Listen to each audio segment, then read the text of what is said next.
sur comment être ministre de Jésus-Christ. Voilà, comment être ministre de Jésus-Christ. Voilà. Comprenez que pour être ministre de Jésus-Christ, c'est pas faire une école théologique. Ça va? C'est pas aller en formation dans une école quelconque afin d'apprendre des doctrines humaines pour venir embobiner le peuple de Dieu. Ça va? Voilà. On ne devient pas ministre de Jésus-Christ parce qu'on a fait une école théologique pastorale ou une école de prophètes.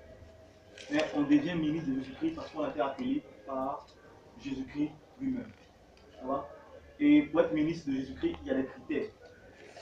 Il y a des critères. N'importe qui, n'importe où, n'importe comment, il ne peut pas se lever pour venir dire non, je suis ministre de Jésus-Christ. Voilà. Quand on va prendre le livre de Jean 15, Jean chapitre 15, le verset 16, Jean 15, le verset 16. Celui qui avait pu lire. Jean 15, verset 16. Oui. Ce n'est pas vous qui m'avez choisi, Oui. mais c'est moi qui vous ai choisi, Oui. et je vous ai établi afin que vous alliez, que vous portiez du fruit et que votre fils demeure. Amen. Ici, Jésus dit que je vous ai choisi et établi. Ça va? Donc, c'est Jésus-Christ qui choisit et c'est le même Jésus qui établit. Amen. Donc, si Jésus ne t'a pas choisi, il ne t'a pas établi, tu ne peux pas faire fonction de son service. Ça va? Or, aujourd'hui, là, il y a un problème. C'est que les gens ne sont pas appelés et ils se forcent pour faire l'œuvre de Dieu. Ça va? C'est pourquoi Matthieu 19, à partir du verset 12 à 14, dit qu'il y a des gens qui sont élus. Ça va? Ici, on va essayer d'interpréter ça dans le contexte qu'on emploie ici. Quand on dit quelqu'un est né élu, il y a des gens, par exemple, là, qui sont appelés de façon naturelle par Dieu lui-même. Maintenant, il y a des gens qui sont devenus élus par la volonté des hommes. Il y a des gens aujourd'hui là qui, eux, comme soit ils voient Dieu être appelé par Dieu, faire, occuper le service de Dieu, ils voient que ce que Athu fait lui plaît également. Donc, qu'est-ce qu'il va faire? Il va vouloir faire comme Athu, voulant aussi servir comme Athu, mais pourtant il n'est pas appelé. Donc, il force l'appel, et celui-là, quel que soit ce qu'il va faire, l'œuvre en question ne pourra pas subsister parce qu'il n'a pas été appelé. Ça va? Et comme il a dit, il y a des gens qui sont devenus élus par la volonté des hommes. On leur dit non, bon, Dieu salue Christ, le moment de servir n'est pas encore venu, va faire le corps théologique, là-bas on te forme, tu sors d'un diplôme, on y va former les gens, ou bien va annoncer l'évangile, va créer ton église. Mais celui-là, est-ce qu'il est appelé par Dieu? Est-ce que vous comprenez? Toi, tu comprends? Celui-là, est-ce qu'il est appelé par Dieu? C'est ça le problème. Parce qu'il ne faut pas forcer l'appel. Ça va? Les vrais chrétiens là sont ceux qui ne courent pas derrière l'appel, mais c'est l'appel qui court derrière eux. Est-ce qu'on comprend? C'est-à-dire, si moi Dieu m'a appelé à faire son œuvre là, c'est pas à moi de courir derrière l'appel. Ça va? Puis c'est pas à moi de choisir. Donc si je cours derrière l'appel, c'est que je choisis l'appel. Ça va? Or, si c'est l'appel qui me choisit, c'est que quelle que soit ma résistance, l'appel va m'atteindre et je vais faire l'œuvre de Dieu. Amen, on comprend? Donc, tous ceux qui forcent le service de Dieu et qui ne sont pas appelés, mais attirés par l'aimant qui est Jésus-Christ, ceux-là, ils rentrent en bourse. Amen. Quand Jésus t'appelle pour faire son œuvre, il te transmet toutes les valeurs, les privilèges qu'il faut pour faire son œuvre. Ça va? Et en réalité, ce n'est pas la personne qui est là qui fait son œuvre, mais c'est Dieu lui-même qui fait son œuvre au travers de la personne qui est un instrument qu'il a choisi pour glorifier son nom. Amen. C'est-à-dire aujourd'hui, si moi, Dieu m'appelle pour faire son œuvre, qu'est-ce que je fais? Je le fais sachant que c'est Dieu qui m'a appelé. Comme c'est lui qui m'a appelé pour faire son œuvre, c'est lui qui fera son œuvre, qui va disposer les choses par mon canal que je suis. Donc, je n'ai pas je n'ai pas à forcer quelque chose que ce soit, mais tout ce que je dois faire, je dois me référer à ce Dieu-là qui va m'orienter par son Esprit Saint. Amen. Donc, on ne fait pas une école théologique, ni une école pastorale, ni une école prophétique, ni une école pour devenir apôtre, pour avoir l'appel de Dieu sur sa vie. Ça va? Maintenant, quand Dieu appelle quelqu'un à le servir, il le forme. Amen. Il le forme à respecter les critères de l'appel. Quand je parle de critères de l'appel, je ne dis pas que Dieu appelle la personne en fonction de sa taille, de son âge, de son visage. Non, non. Amen. Lorsque Dieu t'appelle à soit un ministère précis, il faudrait que tu sois un modèle dans le ministère auquel il t'a appelé. Ça va? Tu ne peux pas faire fonction dans un ministère et ne pas pratiquer la parole. Ça va? C'est que là, il y a un problème. Tu ne respectes pas les critères que Dieu demande pour exercer dans ce ministère-là. Amen. Raison pour laquelle aujourd'hui, il y a des gens qui font l'œuvre de Dieu et il y a des gens aujourd'hui qu'on a pris, on a déposé comme ça parce que ces personnes-là, soit nous donnent de l'argent, ou ces personnes-là, on les aime par favoritisme et puis on les dépose. Des gens les donnent anciens ou diacres. Parce que le gars il paie bien sa dîme, il paie bien l'offrande. Donc on va le nommer diacre ou ancien, lui il reste là, c'est à place. Mais est-ce que lui là, il respecte les critères? Est-ce que lui là, c'est Dieu qui l'a appelé là-bas? Est-ce qu'on comprend? Mais on le met là-bas parce qu'il donne l'argent. On le met là-bas parce que je le connais. On le met là-bas, on dit on nomme des gens apôtres parce que ceux-là, ce sont nos relations. Donc on va les nommer apôtres pour qu'ils puissent exercer le ministère apostolique. Mais est-ce que lui là, il aura la même force de frappe qu'un apôtre que Jésus lui avait établi? C'est impossible. Voilà. Donc aujourd'hui, l'église est malade. Les temples sont malades. Et il faut une réforme. Amen. Et il faut que les choses changent.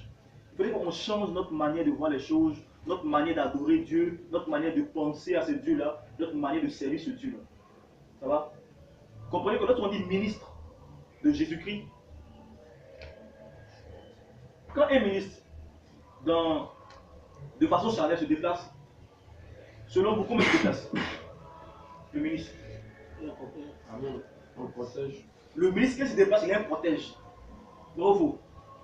Et il a une armée qui se déplace avec lui. Voyez par exemple ici, les ministres adorés se déplacent. Il y a un protège, il y a l'armée, une armée qui est derrière celui qui l'accompagne. Au cas où il y a embuscade, l'armée là-bas va riposter. C'est pareil pour le ministre de Jésus-Christ. Quand un enfant de Dieu est ministre de Jésus-Christ, lorsqu'il se déplace, il n'est jamais seul. Dieu met à sa disposition une armée céleste qui l'accompagne. Donc il n'est pas seul. Amen. Et si Dieu met un ange ça signifie myriade. Ça va? Quand on dit un ange, ça signifie myriade. Ça veut dire que c'est le pluriel de milliers. C'est-à-dire, c'est pas 1000, c'est pas 2000, mais c'est des centaines d'anges, des centaines de milliers d'anges qui sont à la disposition de ce ministre-là, mais on ne peut les compter. Parce qu'un ange fait un myriade. Ça va? On comprend? S'il y a des questions, posez-les. Maintenant, on va voir par rapport aux différents critères. Ça va? On va prendre le livre de 1 Timothée, chapitre 3. 1 Timothée, chapitre 3.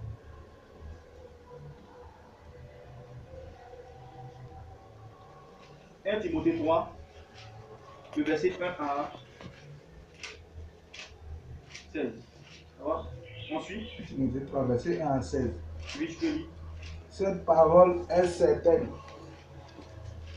Si quelqu'un aspire à la charge de responsable, c'est une belle tâche qu'il désire. Il faut donc que le responsable soit irréprochable. Ça va? Ici, il est dit que si quelqu'un aspire à la charge de responsable, ce à quoi il aspire là, c'est bon. Ça va? Mais pour qu'il soit responsable, c'est-à-dire pour qu'il soit ministre de Jésus-Christ dans cette fonction-là, il faut quoi? Gabi, tu lis? Il faut donc que le responsable soit Il irréprochable. faudrait qu'il soit irréprochable. C'est-à-dire, du côté de la sanctification, là, il faudrait qu'il vive la sanctification. Ce qu'il prêche là, il faudrait qu'il vive cela. Amen. Donc, on ne peut pas prendre quelqu'un qui n'est pas irréprochable, qui ne vit pas la sanctification, on le dépose là. Mais il sera quel modèle pour les autres? Vous savez pourquoi? Donc, le premier critère, c'est de vivre la sanctification, être irréprochable. Continue, Gabi. Fidèle à sa femme. Ça va? C'est-à-dire, si le monsieur il est marié là, hein, il doit être fidèle à sa femme, il ne doit pas commettre d'adultère ni d'impudicité. Maintenant, si la personne que Dieu a appelée n'est pas mariée, qu'est-ce qu'il fait? Il est intègre, il fait l'œuvre de Dieu et le moment que Dieu aura choisi pour qu'il puisse se marier là, il le fera. Mais étant seul, il ne commettra pas d'adultère en étant avec celle-ci, avec celle-là, ainsi dessus. Ça va? On continue. Donc, il continue. Sobre. Oui. Il faudrait que cette personne en question là ne boive pas du vin, ne signifie pas du vin, ça va? Donc, il ne se fait un sous-là. Amen. Et on le voit aujourd'hui dans un maquis en train de se saouler là-bas. Mais celui-là, il manque les hommes. Continue. Réfléchi. Réglé dans sa conduite. C'est-à-dire quelqu'un qui a un bon comportement, qui a un bon caractère. Ça va? De son caractère, on va refléter le Christ. Amen. Mais je ne peux pas dire que je suis chrétien. Chrétien veut dire quoi? Petit Christ. Et 1 Jean 2, le verset 6 dit que celui qui dit qu'il demeure en Jésus-Christ marche aussi comme Jésus-Christ a marché. Donc il doit avoir le même caractère, le même comportement que Jésus-Christ. Amen. Donc dans son comportement, on doit sentir le Christ. Il doit être hospitalier. Ça va? Il doit être plein de bonté. Il doit être simple. Pas se compliquer aujourd'hui comme on le voit dans nos églises avec des gars du corps par-ci, des protocoles par-là, des cortèges bizarres comme si Jésus-Christ lui-même qui était Dieu, qui a vécu dans une chair semblable à la nôtre, avait besoin de gars du corps, avait besoin de protocoles, de tous ces cortèges. Ça va? Il faut vivre dans la simplicité de Jésus-Christ. Continuons. Oui, continue. Hospitalier. Oui. Capable d'enseigner. Capable d'enseigner.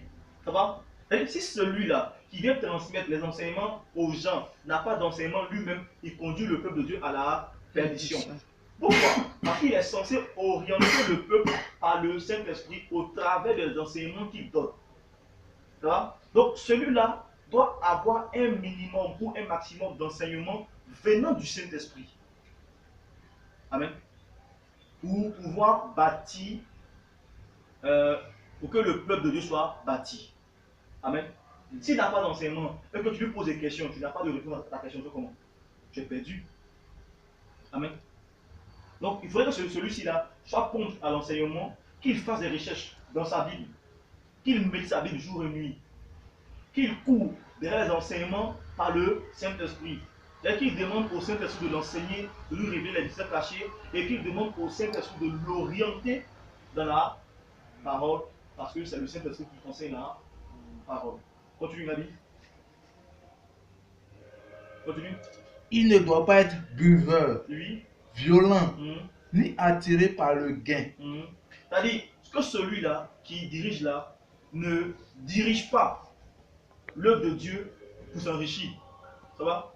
Qu'il le fasse avec joie, mais de façon gratuite. Ça va? Les dons qu'on a reçus venant du Saint-Esprit, on les a reçus gratuitement et on doit les transmettre gratuitement. Ça va? On ne dirige pas le peuple de Dieu pour s'enrichir ou pour les dépouiller. Amen.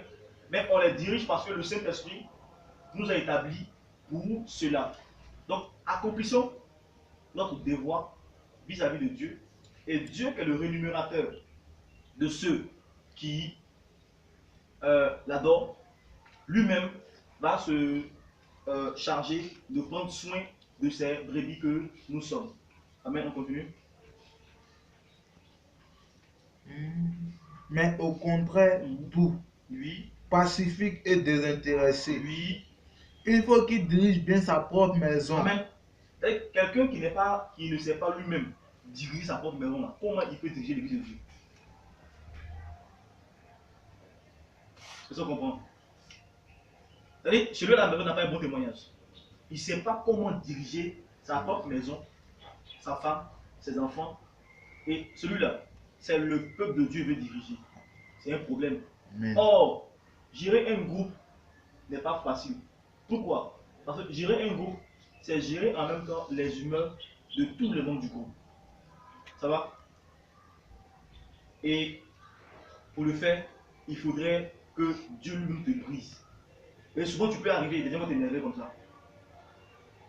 Tu n'es pas assis, tu vas poser, tu vas entrer dans tes jeux là, et tu vas commettre une œuvre de la chair que tu ne devais pas commettre. Amen. Amen. Donc, pour le faire, le Saint-Esprit nous forme.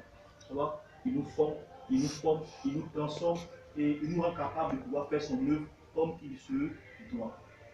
Amen.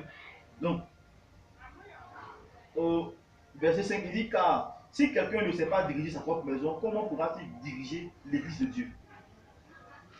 Vous voyez? Si lui-même, chez lui à la maison, il n'arrive pas à diriger les gens, comment c'est l'église de Dieu qui va pouvoir diriger?